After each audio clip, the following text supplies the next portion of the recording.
Obrigado. Foi melhor ele ter cantado no meu lugar, viu? Valeu. Muito bem, nós estamos seguindo uma sequência de mensagens nas cartas de Pedro. Já terminamos a primeira, estamos lá no capítulo 2 da segunda carta de Pedro. Por favor, abra sua Bíblia então no capítulo 2. Hoje vamos trabalhar nos versos 4 a 10. Então, segunda carta de Pedro, capítulo 2, versos de 4 a 10. E pensando exatamente nessa ideia, nesse sentimento para o próximo ano, e iniciando com a seguinte pergunta: o que você espera para o próximo ano, para 2016? Recompensa ou julgamento? O que você gostaria de receber? Como você gostaria de ter a sua vida nesse próximo ano? Uma vida pronta para receber a recompensa do Senhor?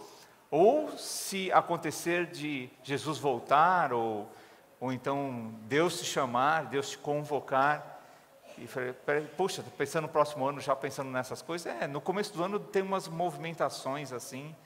A gente sempre sabe que, principalmente no período que a gente sai de férias, tem um movimento terrestre interessante e muitas pessoas vão se encontrar com Deus nessa época. E muitas pessoas, infelizmente, sofrem acidente também, e fica as famílias com dificuldade, com tristeza. E a melhor forma de lidar com isso é estar pronto para receber a recompensa, pronto para ser aceito por Deus. Em uma das mensagens deste ano, no culto de quarta-feira, eu fiz a seguinte pergunta, que tipo de selfie você gostaria de tirar daqui a alguns anos? Com qual cenário, com qual situação na sua vida? Agora tudo que a gente faz ou está experimentando, faz uma selfie, então publica em alguma rede social. Então, que tipo de selfie você pretende tirar no final do ano que vem? Qual seria a sua condição? Se você estiver ali se encontrando com Jesus Cristo, ótimo, Mas e no seu encontro com Jesus Cristo, como será a sua selfie? Vamos pensar assim: Jesus Cristo vai estar fazendo assim para você, assim, vem meu amado, meu servo bom e fiel. Ou Jesus Cristo vai estar fazendo assim para você, Como sairá a sua selfie com Jesus? Jesus te chamando, te acolhendo para te recompensar, te reconhecendo como um servo bom e fiel, ou então dizendo para você: vai para lá, porque eu nem te conheço, não sei nem qual é o seu nome. Eu não te conheço, aparta-te de mim. Pensar nesse cenário é importante, porque nós temos que entender que para o próximo ano não podemos apenas ter sentimentos ou preocupações com respeito à política do nosso país, com respeito à situação econômica, como que nós vamos estar até lá. Já sabe que vai ser ruim. Você não precisa nem ficar perdendo tempo com isso. Não precisa nem ficar sofrendo com isso, querendo saber o que vai acontecer.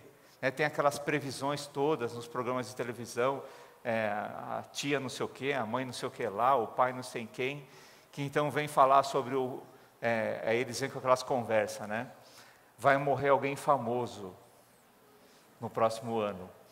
Morrerá também um artista da Globo, também da Record, quem sabe alguém que participou dos 10 mandamentos. E eles fazem aquelas previsões que todo mundo sabe que vai acontecer. Também o ano que vem sabe que vai ser ruim. Não tem perspectiva de melhora. Mas nós temos que ter uma perspectiva de melhora no nosso relacionamento com Deus, na nossa vida com Deus, no nosso comprometimento com Deus. É a única maneira de estarmos prontos para receber a recompensa que Deus quer nos dar. Vamos lá então para o trecho bíblico, vamos ler, vamos refletir nos exemplos que Pedro nos dá nesse texto, como um desafio para o preparo da nossa vida, para estarmos prontos para recebermos a recompensa e não sermos julgados por Ele no momento do encontro ou da volta de Cristo. Pois Deus não poupou, verso 4, pois Deus não poupou os anjos que pecaram, mas os lançou no inferno, prendendo em abismos tenebrosos, a fim de serem reservados para o juízo. Ele não poupou o mundo antigo quando trouxe o dilúvio sobre aquele povo ímpio, mas preservou Noé, pregador da justiça, e mais 7 pessoas. Também condenou as cidades de Sodoma e Gomorra, reduzindo-as a cinzas, tornando-as exemplo do que acontecerá aos ímpios, mas livrou Ló, homem justo, que se afligia com um procedimento libertino dos que não tinham princípios morais, pois vivendo entre eles todos os dias, aquele justo se atormentava em sua alma por causa das maldades que via e ouvia. Vemos, portanto, que o Senhor sabe livrar os piedosos da provação e manter em castigo os ímpios para o dia do juízo, especialmente os que seguem os desejos impuros da carne e desprezam a autoridade, insolentes e arrogantes. Tais homens não têm medo de difamar os seres celestiais. Então aqui nós vemos uma perspectiva de exemplo e de vivência de pessoas do Antigo Testamento e que tiveram a sua experiência, que viveram mesmo o drama do castigo de Deus, da punição de Deus. Tem muitas pessoas que dizem assim, que não gostam de dizer que Deus castiga, porque tem somente aquela imagem de um Deus bom. Não, nosso Deus é amor, Ele não castiga. Mas quem ama, corrige. E todos esses exemplos citados aqui, alguns bons e outros difíceis, de lembrarmos da cena, como tudo aconteceu, é para nos ensinar que o nosso Deus sabe tanto recompensar, como também corrigir. E se for preciso castigar na correção, Ele fará isso, assim como Ele sempre fez, assim como Ele tem planejado para a nossa vida, para nos manter corretos diante dos caminhos dEle. Nosso principal desafio, então, deve ser que Deus nos encontre como piedosos, como diz o texto que lemos, ou nos encontre de forma justa. Deus olhe para nós e veja em nós pessoas que merecem estar com Ele na eternidade. Merecem não porque fizeram atos maiores que os de Cristo, mas porque reconheceram Cristo como Salvador, e então têm tido uma vida condizente com a fé que depositou em Cristo Jesus.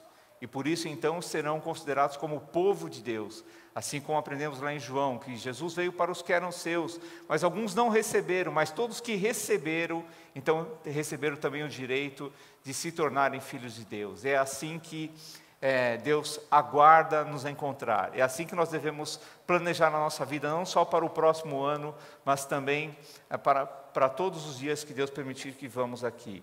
Dá uma olhada na segunda carta de Pedro, agora no capítulo 3, verso 9. Às vezes nós ficamos pensando assim, puxa, será que Jesus vai voltar o ano que vem? Será que já é o tempo de Jesus estar voltando e acabar com essa bagunça toda que existe no mundo onde nós vivemos, pôr um fim em algumas coisas que nos deixam indignados? Bom, nós não sabemos, e Deus planejou exatamente isso para nós, que nós não soubéssemos o dia que Ele voltaria, apenas tivéssemos convicção que Ele voltará. E Ele tem planejado assim, porque é assim que demonstramos a nossa convicção de fé para com Ele. Nesse texto nós vemos assim, capítulo 3, verso 9: o Senhor não demora em cumprir sua promessa, como julgam alguns. Ao contrário, Ele é paciente com vocês, não querendo que ninguém pereça, mas que todos cheguem ao arrependimento. Então, essa possível demora de Deus na nossa forma de olhar para o plano que está em execução, é por causa disso, porque Deus é paciente conosco, e Ele aguarda que mais pessoas ouçam do Evangelho, se arrependam e que possam ser salvas da condenação. O plano de Deus nunca foi nos punir, nos castigar. Deus quer nos ter com Ele eternamente, como um pai que ama o seu filho. Esse é o plano de Deus. Só que algumas pessoas aceitam esse plano e outros não. E Deus tem dado tempo para que as pessoas se arrependam, para que as pessoas compreendam esse plano e então vivam com Ele por toda a eternidade. Pedro usa então aqui alguns exemplos para ressaltar a certeza da recompensa que Deus tem para nós, ou seja, a salvação, principalmente a salvação dos justos e a condenação dos ímpios. Vamos então aos exemplos dados aqui por Pedro. O primeiro exemplo que ele dá é com respeito aos anjos, que ele não deixou de castigar nem os anjos, ele não deu colher de chá nem para os anjos. Os anjos fizeram algo terrível no céu. Olha lá em Apocalipse 12, versos 7 a 9. Está parado lá o slide? Só tem esse ou tem mais? Ponto 1, por favor. Orgulho e rebeldia dos anjos. Apocalipse 12, 7 a 9. Então diz assim: houve então uma guerra nos céus. Miguel e seus anjos lutaram contra o dragão, e o dragão e os seus anjos revidaram. Mas esses não foram suficientemente fortes, e assim perderam o seu lugar nos céus. O grande dragão foi lançado fora. Ele é a antiga serpente chamada Diabo, ou Satanás, que engana o mundo todo. Ele e seus anjos foram lançados à terra. Então, Satanás, ele se rebelou contra Deus. Ele era assim como um regente celestial, do coro celestial. E ele achou que, por sua posição de importância na área, se achava importante, que ele poderia ser como Deus. E ele levou alguns seguidores com ele a acreditar nesse mesmo conceito. Não, nós somos como Deus, nós podemos ser como Deus. E todos que creram nisso, então traçaram uma batalha contra os anjos que ficaram firmes.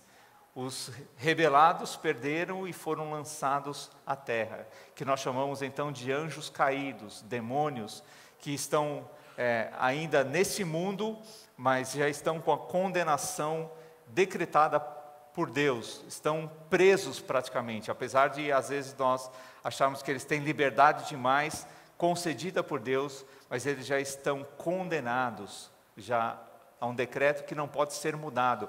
Eles não terão chance de arrependimento.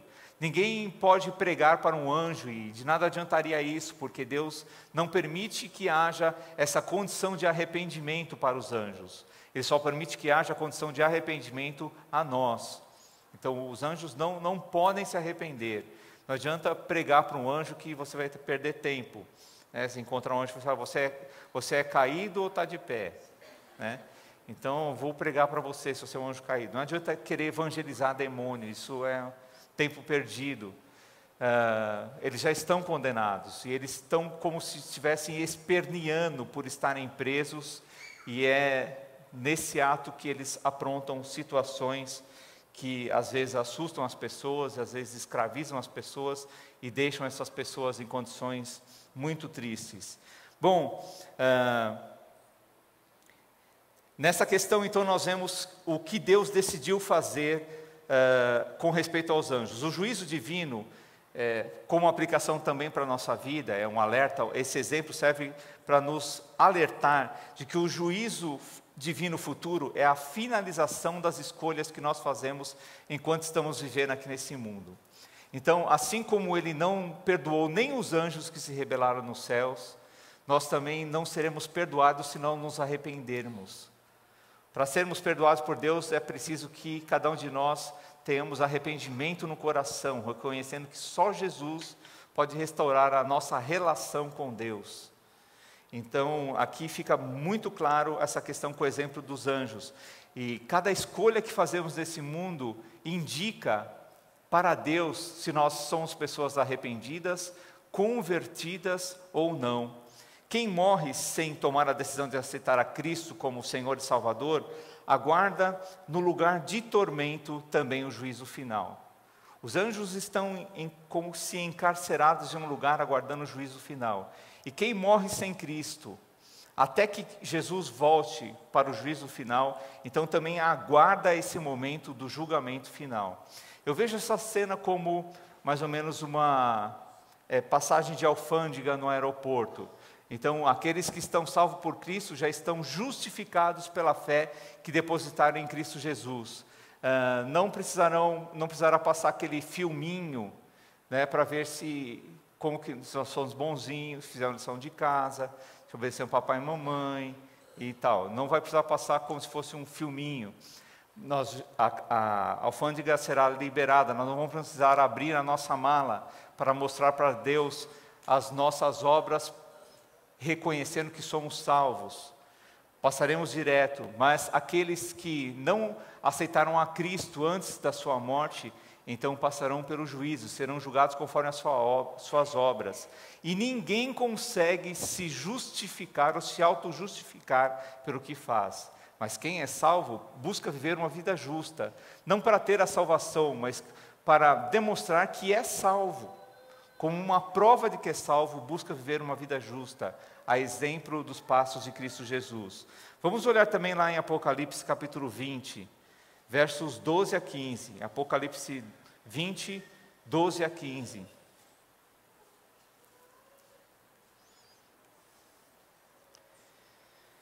Mais uma cena dessa questão de quem é salvo e quem não é diante do juízo final. Vi também os mortos, grandes e pequenos, em pé diante do trono, e livros foram abertos. Outro livro foi aberto, o livro da vida. Os mortos foram julgados de acordo com o que tinham feito, segundo o que ele estava registrado nos livros. O mar entregou os mortos que nele havia, e a morte e o Hades entregaram os mortos que neles havia. E cada um foi julgado de acordo com o que tinha feito. Então a morte e o Hades foram lançados no lago de fogo. O lago de fogo é a segunda morte. Aqueles cujos nomes não foram encontrados no livro da vida foram lançados no lago de fogo. Então, aquele que morre sem Cristo não tem o seu nome escrito nesse livro da vida.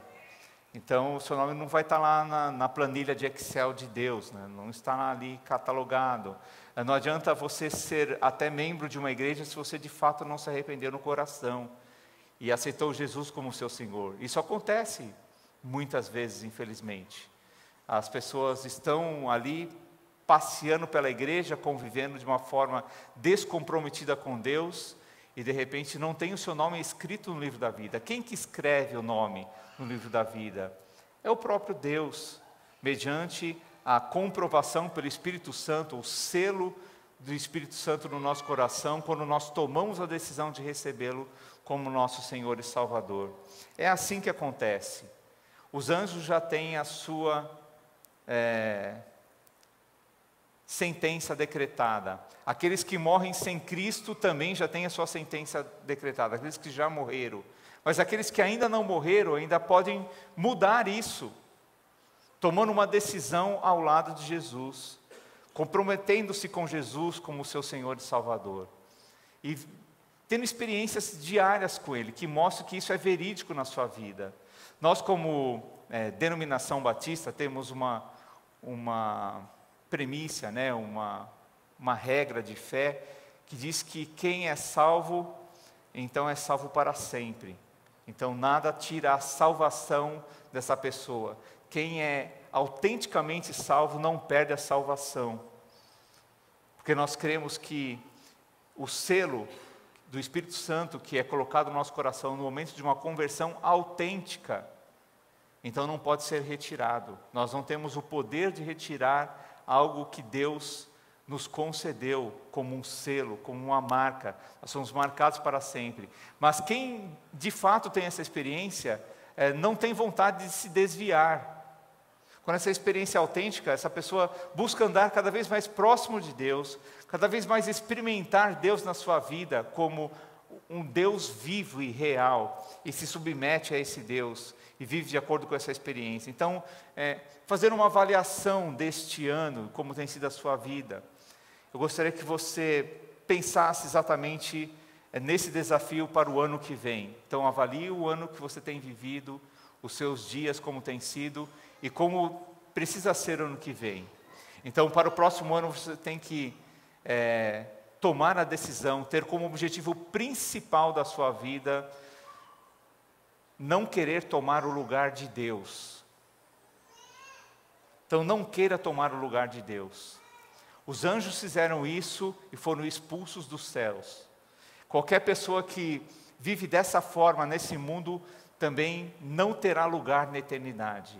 Não queira tomar o lugar de Deus. Deixe Deus ser Deus na sua vida, te orientar, guiar seus passos, te direcionar, te orientar pela sua palavra, que Ele nos deixou para ser o norte da nossa vida, a direção que vai dar sentido para os nossos passos. Não queira tomar o lugar de Deus. Anote isso se você puder, deixe isso gravado no seu coração, que um dos seus objetivos principais para o próximo ano, nós vamos compartilhar 3 objetivos. O principal é, não queira tomar o lugar de Deus na sua vida. Não queira decidir por conta própria. Não queira desprezar o que Deus tem lhe dito e fazer as coisas do seu jeito. Deixe Deus ser Deus na sua vida. Amém ou não? Senão, nada mais valerá a pena. Não adianta você fazer um projeto, fazer 1000 planos, se isso não for algo real no seu viver.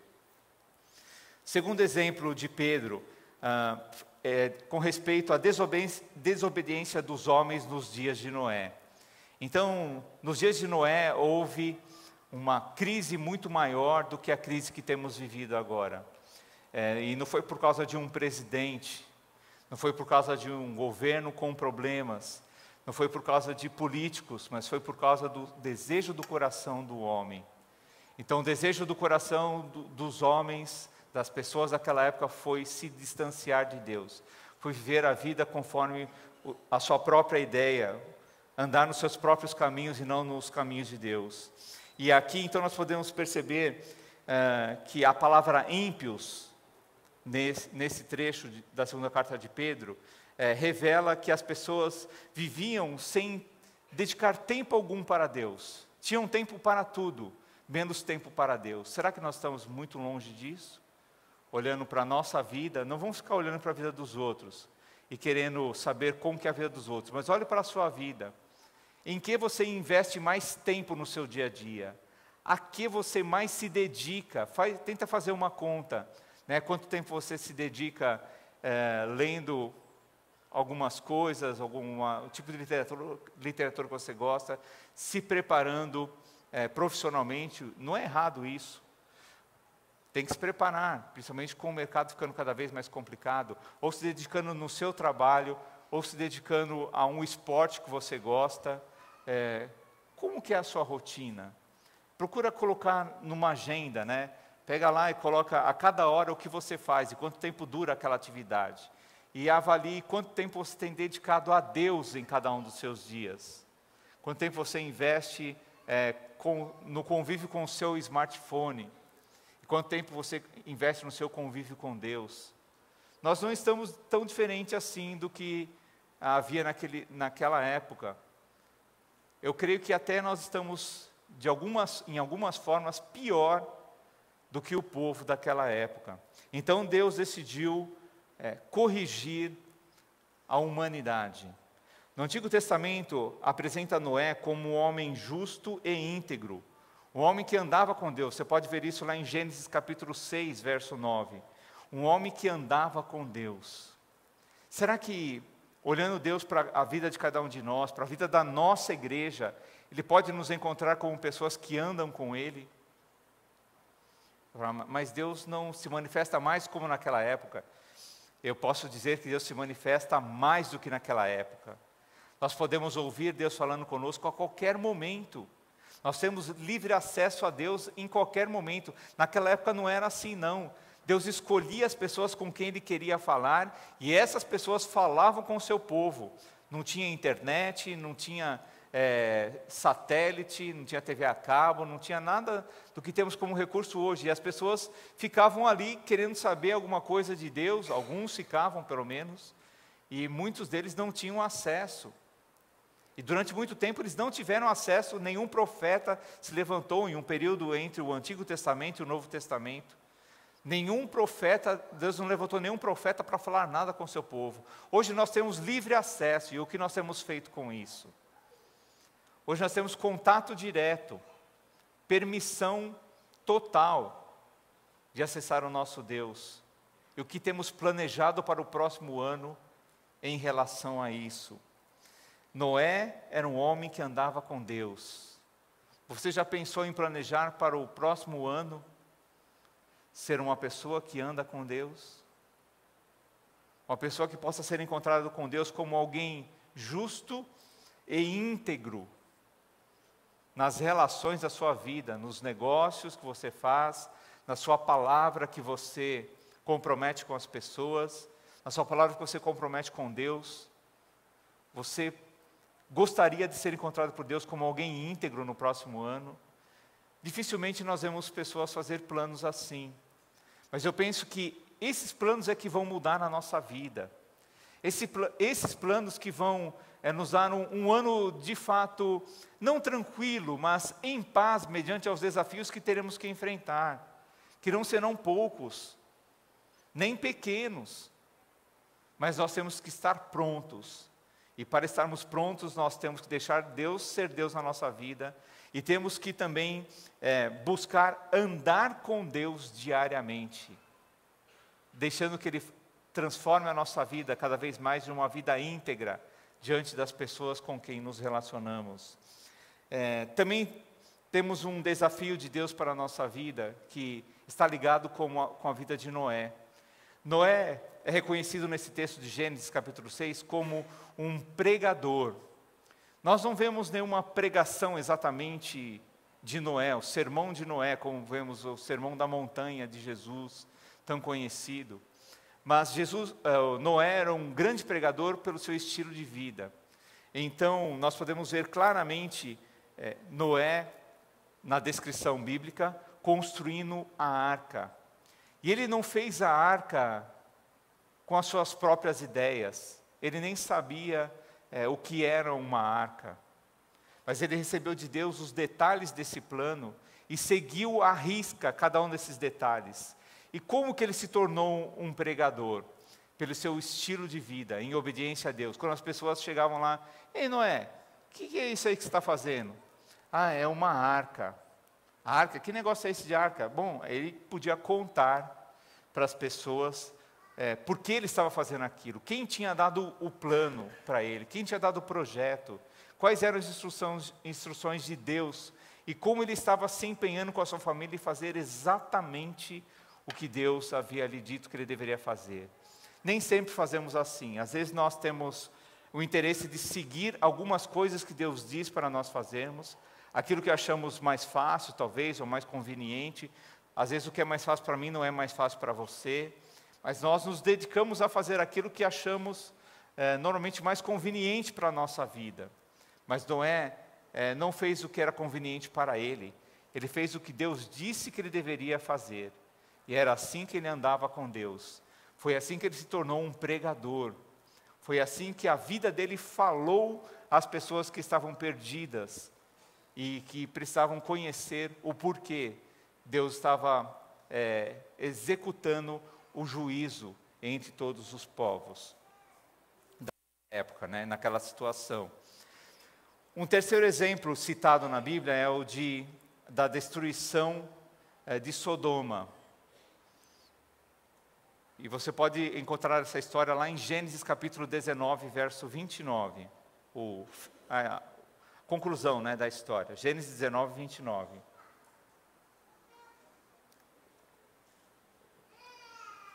Deus decidiu pôr um fim na sensualidade dos homens de Sodoma. Homens no sentido geral, A destruição de Sodoma foi permitida por Deus.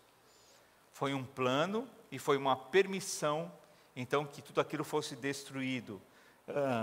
Para que as próximas gerações, inclusive a nossa, pudessem aprender a lição de que a injustiça terminará em ruína. E nos tempos que nós temos vivido, nós temos contemplado com os nossos olhos muitas injustiças, muitas decisões erradas, muitas pessoas tirando proveito ilícito do poder que lhes foi concedido, muitas pessoas agindo de forma que nós olhamos e dizemos, mas isso é uma injustiça, E agora, no fim do ano, então, esses que praticaram injustiça, alguns deles já com alguns privilégios de Natal e assim, tantas coisas que as pessoas estão vivendo, isso pode causar um incômodo no nosso coração, olhando para o mundo e achando que os outros são injustos, mas nós temos que olhar para o nosso coração e verificarmos em nós, diante de Deus, em que temos sido injustos também no nosso relacionamento com Ele. O ensino falso e o comportamento falso acabam produzindo um sofrimento e o desastre, seja nos dias de Ló, nos dias de Pedro e assim como nos nossos dias também. E essa é a principal lição a respeito da destruição de Sodoma. Dá uma olhada no livro de Judas, capítulo 7, verso 7. Judas, verso 7, só tem um capítulo, então você pode observar lá em Judas, capítulo 7, uma palavra a respeito da destruição de Sodoma e Gomorra, duas cidades que foram desintegradas, queimadas pelo fogo. Então Judas 7 diz assim: de modo semelhante a esse, Sodoma e Gomorra e as cidades em redor se entregaram à imoralidade e às relações sexuais antinaturais, estando sob o castigo do fogo eterno, elas servem de exemplo.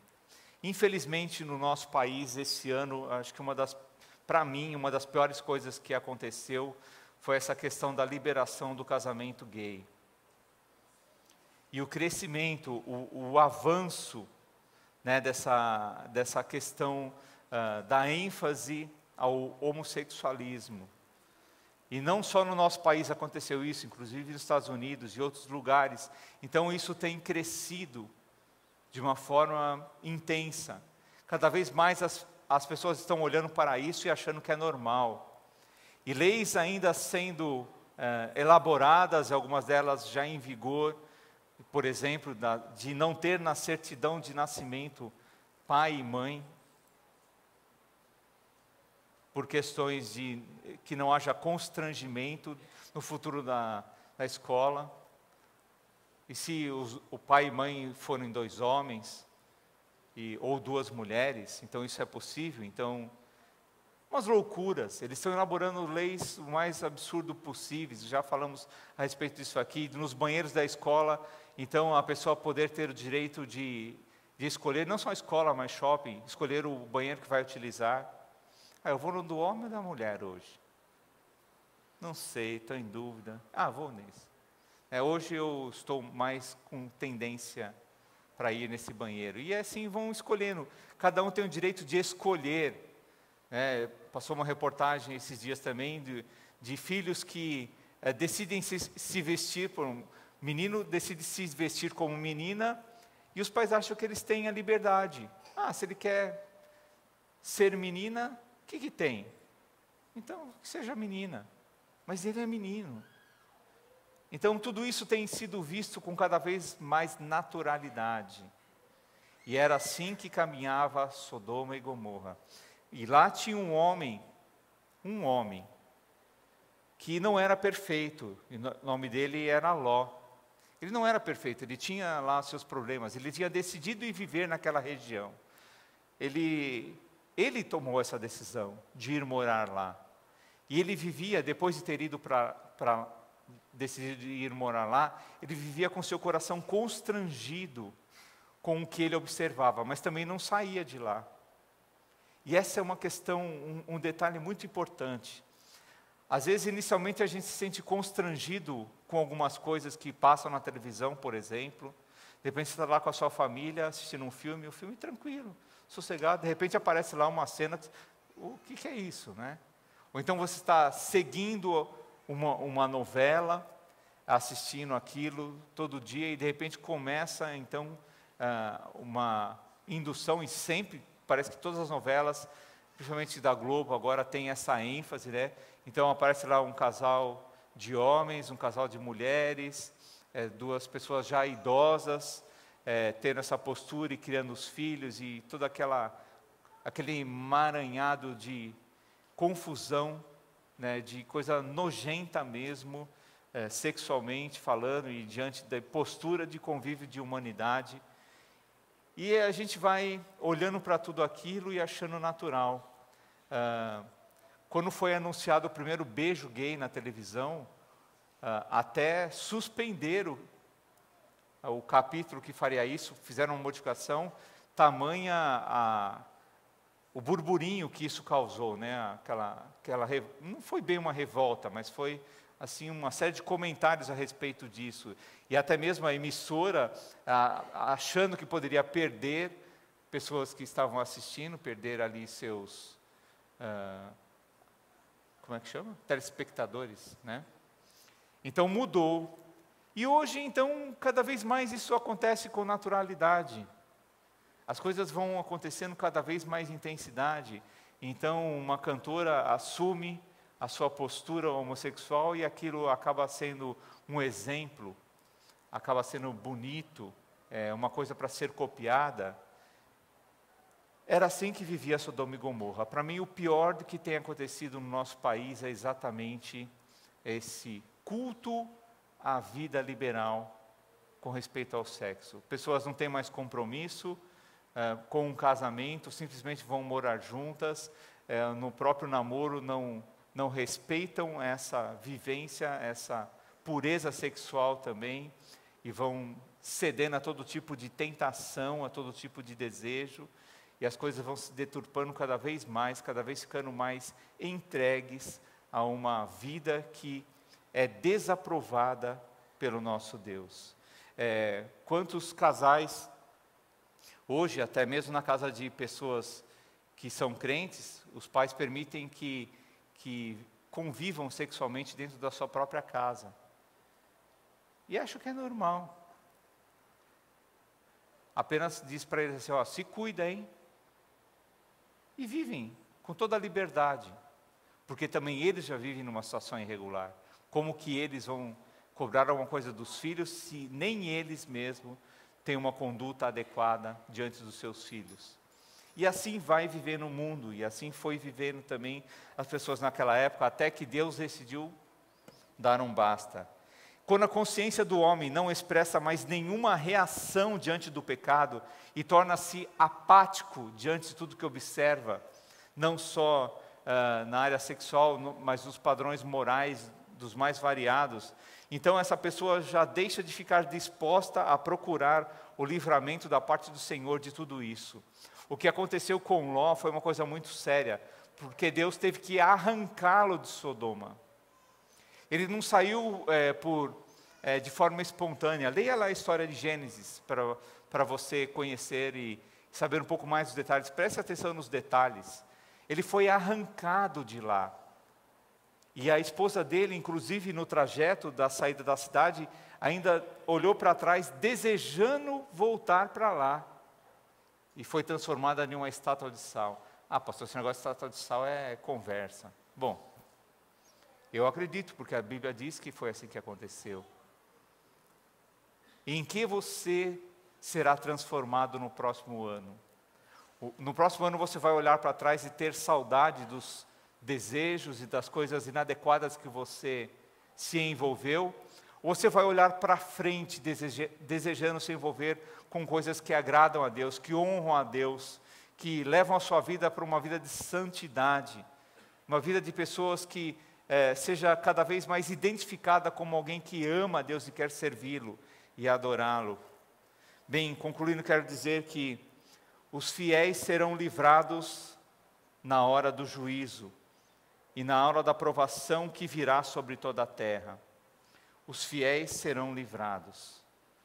No próximo ano, nos próximos anos, a cada dia que Deus tem planejado para você viver nesse mundo aqui, você tem que ter como principal desafio ser encontrado fiel. Pelo Deus que sabe recompensar e pelo Deus que sabe também julgar e condenar. Quando Jesus voltar, a qualidade do nosso serviço cristão será testada por Jesus. Isso está lá na primeira carta de Paulo aos Coríntios, capítulo 3, versos 13 e 14. Diferente daqueles que morrem sem Cristo. Então, os que morrem sem Cristo prestarão contas no juízo final, mas serão condenados, dependente do que eles fizeram. Quem morre crendo em Cristo Jesus, então terá aqui as suas obras avaliadas, para então recebermos de Deus a recompensa, um galardão. Haverá algum tipo de recompensa a mais ainda, se é que precisa isso. O apóstolo Paulo falava que ele não queria nada além do que estou no céu, tá bom demais, não quero mais nada que isso. Mas aqui nós podemos dizer o seguinte: sua obra será mostrada, porque o dia trará a luz, pois será revelada pelo fogo, que provará a qualidade da obra de cada um. Se o que alguém construiu permanecer, esse receberá recompensa. O que você tem construído na sua vida em relacionamento com Deus, profissionalmente, nos seus negócios, o que você tem construído no seu dia a dia, passará por esse teste do fogo? Ou queimará como palha? Aquilo que você tem compartilhado nas suas conversas, é algo que tem produzido vida em outras vidas? Ou simplesmente será dissolvido como palha, não terá fruto nenhum para a vida de alguém? Enquanto não chega o dia da volta de Cristo, nós temos o privilégio, como cristãos, de recebermos de Deus a regulagem de cada prova e de cada tentação. Isso é muito precioso, é algo muito especial que Deus nos concede. Você pode observar isso aí, ali no verso 9 do capítulo 2 de 2 Pedro. Deus regula as provações e as tentações para aqueles que são dele. Então, quando ele percebe que nós não podemos mais aguentar, então ele fecha ali aquela regulagem, ele abre aquela torneira, para permitir o fluxo das provações da nossa vida, de uma forma que a gente possa suportar, e também das tentações, e ele ainda dá força para lidarmos com isso de uma forma correta. Ele nos fortalece para lidarmos de uma forma digna, de uma forma fiel, com tudo que surge diante da nossa vida. Agora, nós decidimos aceitar o que Deus nos concede como força, e vivermos de acordo com o fluxo de tudo isso sobre a nossa vida, tomando as decisões corretas ou não. Quando decidimos corretamente, somos abençoados, e podemos perceber e compartilhar o poder dele. Mas quando decidimos da forma errada, então sofremos as consequências disso. Os exemplos dos anjos, de Noé, de Ló, são instrutivos para nos mostrar como Deus livra quem o teme. E se você teme a Deus, então conte com isso na sua vida. Se você ainda não teme a Deus, então reflita a respeito disso e passe a temer a Deus, porque vale muito a pena ter o livramento de Deus e a recompensa que Ele tem para nós, não só para agora, mas por toda a eternidade. Os anjos caídos e as pessoas que morreram sem Cristo estão aguardando o juízo final, mas as pessoas que estão vivas ainda podem crer. Se você está aqui, está vivo, está respirando e ainda não crê em Cristo como seu Senhor e Salvador, você ainda pode crer. Até quando você pode crer? Enquanto você estiver vivo. Agora, quando você vai morrer? Você sabe? Você já pegou a senha? Talvez você não saiba, mas quem sabe o seu número é o próximo? Pode ser o meu próximo. Então, Jesus fala lá, 300 e não sei quanto. E é o meu. E aí? Se eu não estiver pronto? Parece ruim falar nessas coisas no último domingo do ano. Mas não sei, o ano passado eu estava morto e revivi. O ano passado, nessa época, eu estava na UTI, numa situação bem complicada. Quase morto mesmo. Minha ceia de Natal, ano passado, foram 2 bolsas de sangue e uma morfina. Foi minha ceia de Natal, ano passado. Eu nem imaginava que isso ia acontecer comigo.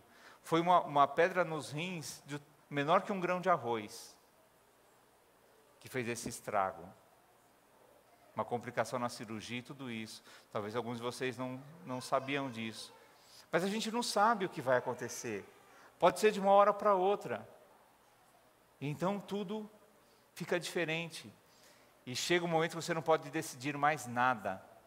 Você simplesmente tem que acatar, receber a recompensa, ou então ir para o julgamento. E o julgamento será final.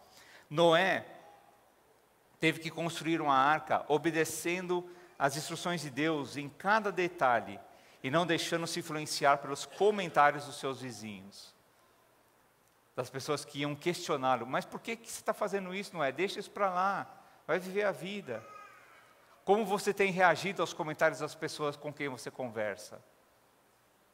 Você tem preferido seguir detalhadamente os planos de Deus? Ou tem aceito sugestões que te distanciam de Deus? Ló teve que suportar os longos anos de autorrecriminação por causa da decisão de ir morar em Sodoma. Mesmo assim, Deus, em um momento escolhido por Deus, o arrancou daquele lugar. Porque Deus conhecia a intenção do coração de Ló. Mas a intenção do coração da esposa de Ló também foi revelado, quando ela olhou para trás e foi transformada numa estátua de sal. Deus pode deixar-nos enfrentar longos anos de espera antes de intervir na nossa vida. Ele é paciente e vai dando chance que a gente se arrependa. Ele tem dado chance, hoje é mais uma chance. Amanhã pode ser que você tenha outra chance ou não.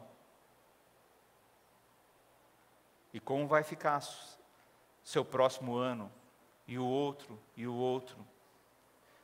Por quanto mais tempo você terá chance, por quanto mais tempo Deus será paciente com você.